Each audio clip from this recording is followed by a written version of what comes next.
That fun Polaroid camera can easily turn into over a $600 a year habit. And that's before we talk about your photos turning blue or your film being ruined at the airport. So in this video, I'm breaking down what you may not know about shooting Polaroid, the real cost per shot, how much you might actually spend in a year, and how temperature and X-rays may mess with your film. This isn't to scare you away from Polaroid. I love it. I just want you to go in with your eyes open.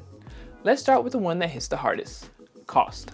Polaroid iTop film is around $18.99 per pack before tax, and you only get 8 shots. That's roughly $2.37 per photo. Compare that to the Instax Mini. A typical pack is about $15.99 for 10 shots, so about $1.59 per shot. And when you grab a double pack on sale, that can drop to under $1 a shot. Even Instax Wide, which is closer in size to Polaroid, is usually cheaper, around $17.99 for 10 shots, or about $1.80 per photo. Polaroid 600 film? That's usually about $20.99 for 8 shots, which is roughly $2.62 per photo. So yeah, the cost of feeding a Polaroid habit adds up fast. My wallet definitely cries a little every time a shot doesn't turn out the way I want it. Since Polaroid is more expensive, let's talk about how to budget for it realistically. Here's what that can look like over time. If you shoot 1 pack a month, that's roughly $200 to $250 a year on film.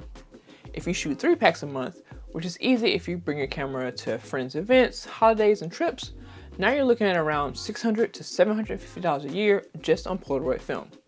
That's not to scare you off, but I think it helps to know the real cost of the hobby before you jump in.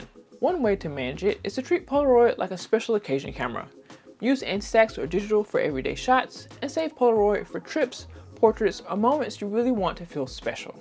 If you're still watching and you're thinking, okay, I still kind of want Polaroid though, hold on, because the next few things might actually matter more than the price.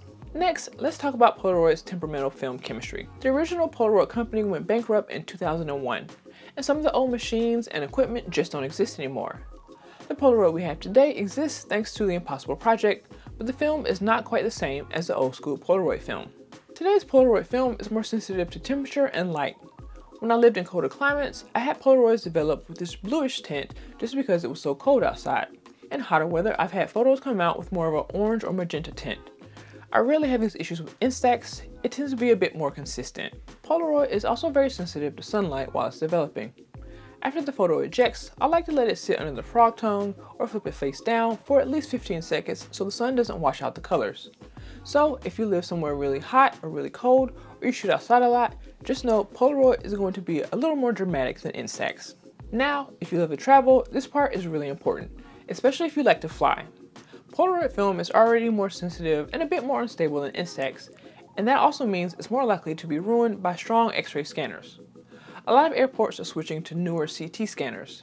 They're great for security, but not great for film. They can fog or haze your film, even if it's brand new and still sealed in the box. With Instax, I've gotten away with sending film through the regular carry-on scanners a few times without seeing much damage. With Polaroid, I really don't like to risk it. If you're flying with Polaroid film, here's what I recommend. Always keep film in your carry-on, never in your checked luggage. Put unopened packs and any partially used packs in a clear zip bag. At security, politely ask for a hand check of your film. I would recommend not having film loaded in your camera when you go through security. If you fly a lot and can't always get a hand check, you can look into a film safe bag, but just know it can sometimes trigger extra screening. If you're someone who travels constantly and wants the lowest stress option, Instax is definitely easier to live with.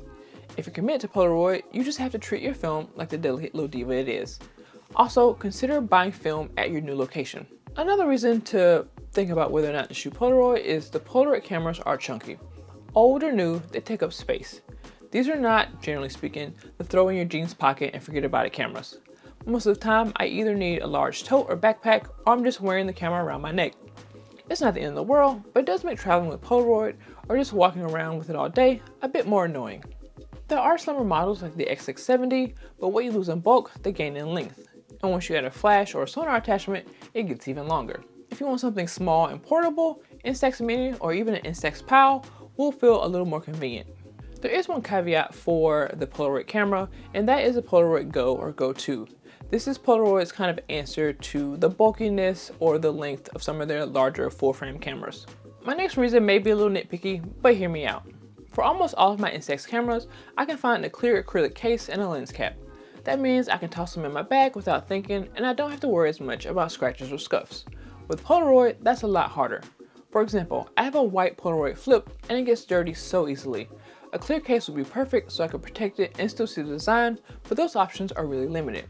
If you have a Polaroid that folds closed, the lens is a bit safer and the i2 at least comes with a lens cover. But if you're using a Polaroid Now, Now Plus, or Go 2, there just aren't many non-bulky protective options out there. It's not a deal breaker, but if you baby your gear like I like to do, it's something to keep in mind. So at this point you may be wondering, okay, but is Polaroid for me? Let's make that really clear. I think Polaroid can be perfect for you if you love that vintage imperfect look, you enjoy the process as much as the results, you don't mind that some shots will fail, fade weird, or come out a little funky, and you see each print as a little art piece and not just a photo. It's great for people who want vibes over perfection. Artists, collectors, people who love analog experiences, or anyone who just feels emotionally attached to that square white border. Polaroid may not be for you if you want super sharp, consistent, bright results every time. If you hate wasting money on shots that don't turn out, you want something small, light, and totally carefree, you just need a simple party camera where everyone looks good no matter what. If that sounds like you, Instax is probably the better match. It's more predictable, more affordable, and a lot easier for beginners who just want to create fun photos without the drama. Either way, now you know the real trade-offs before you spend your money. Let me know in the comments, are you Team Polaroid, Team Instax, both, or still deciding? If this helped you, don't forget to like, subscribe, and then check out my other Instacamera videos. Until next time, keep practicing, keep having fun, and I'll see you in the next video.